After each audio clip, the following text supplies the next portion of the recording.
অপর মানুষ কোনোদিন অপরের ক্ষতি করে না। বাংলাদেশের মধ্যে নিজের ঘরের বড় ভাই বোন আত্মীয় স্বজনই নিজের ক্ষতি করে।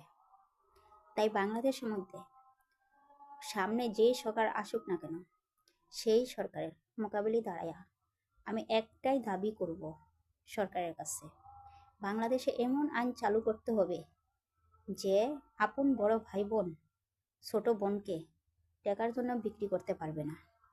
টাকার জন্য হাতে পায়ে রক কাইটা দর্শন করাইয়া চোখ উঠাইয়া বিষ খাওয়াইয়া মারতে পারবে না। টাকার জন্য মিথ্যা 4টা অপহরণ মামলা দিয়া ছোট বোনকে জেলে ভরতে পারবে না। টাকার জন্য ছোট বোনকে বিক্রি করতে বারবার চেষ্টা করবে না, নাহলে মারার চেষ্টা করবে না। আত্মীয় স্বজন সমাজ শরিকের কাছ থেকে আলাদা করে রাখতে পারবে না। এই আইন চালু করতে হবে বাংলাদেশে যেই সরকার আসবে সামনে, বর্তমান ওই সরকারের মোকাবিলায় দাঁড়াইয়া আমি এই কথাটাই বলবো যে আমি এই আইন চালু করতে চাই। এই আইন চালু করতে হবে আপনার এই বাংলাদেশে। আর আমার বড় ভাই বোন আমার সাথে এই কাজটা করছে, যে কথাগুলো আমি বললাম। আমার বড় ভাই বোনের বিচার আমি জন্মের থেকে কোনো জায়গায় পাই নাই। আর যেই সরকার বর্তমান সামনে আসবে সেই সরকারের মোকাবিলায় দাঁড়াইয়া আমি একটা কথাই বলবো, আমি জন্মের থেকে অত্যাচারে ভুগতেছি এবং এখনো ভুগতেছি, বুঝে আসছি, এখনো ভুগতেছি। জন্ম থেকে আমি ভুগন্ত নির্যাতনে। আমি আমার বড় ভাই বোনদের বিচার চাই। আইনের মাধ্যমে আমার বড় ভাই বোনের যাবজ্জীবন জেল হোক, আর নাইতোবা আইনের মাধ্যমে আমার বড় ভাই বোনের ফাঁসির রায় হোক।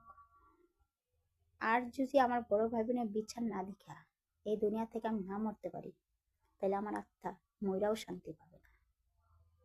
আর আমার বড় ভাই বোনের বিচার দেখে যে এই দুনিয়া থেকে আমি মরতে পারি, তাইলে আমার আত্মা মইরাও শান্তি পাবে। যে দুনিয়াতে মাকে দেখি নাই কখনো জন্মের পর, বাবাকে দেখি নাই কখনো জন্মের পর, দাদাকে দেখি নাই কখনো জন্মের পর, দাদিকে দেখি নাই কখনো জন্মের পর, নানাকে দেখি নাই কখনো জন্মের পর, নানিকেও দেখি নাই কখনো জন্মের পর। আমার জন্মের আগেই আমার দাদা দাদি নানা নানি মারা গেছে। মা মারা গেছে আমার জন্মের সময়, বাবা মারা গেছে আমাকে 6 বছরের বয়স রাখা। কিন্তু আমি এমনই একটা অসহায় দুঃখিনী নিরূপা মেয়ে হিসাবে অত্যাচারে ভুগতেছি।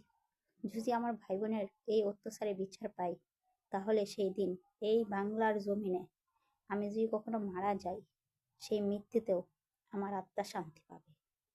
আর যদি আমার ভাই বোনের বিচার আমি না পাই, বর্তমান যে সরকার আসবে ওনার কাছে যদি আমি আমার ভাই বোনের বিচার না পাই, তাহলে এই বাংলার জমিনে আমি মারা গেলেও আমার আত্মা শান্তি পাবে না। আমি আমার বড় ভাই বোনের বিচার চাই। কেন আমার সাথে এই অবিচার করলো? কি দোষ ছিল এই দুনিয়াতে আমার জন্ম নিয়ে? আমি তার জবাব চাই। কেন এগুলা করতেছে? কেন মানসিক মুখোশ কইরা তারা আমার জীবনটারে নিয়ে খেলতেছে? আমি আমার জীবনের বিচার চাই আইনের কাছে, আদালতের কাছে, যেই সরকার সামনে আসবে সেই সরকারের কাছে মোকাবিলায় দাঁড়াবো। আমি সেই সরকারের কাছে দাঁড়াই আমি এই কথাগুলো বলবো। হয়তোবা যদি আমার মৃত্যু হবে, তাও আমি আমার জীবনের বিচার চাই। এরকম পশুর মতন ভাই বোন যে ছোট বোনকে এইভাবে আঘাত করে, নির্যাতন করে টাকার জন্য, সেই ভাই বোনের দুনিয়াতে বাইসে থাকার কোনো অধিকার থাকে না।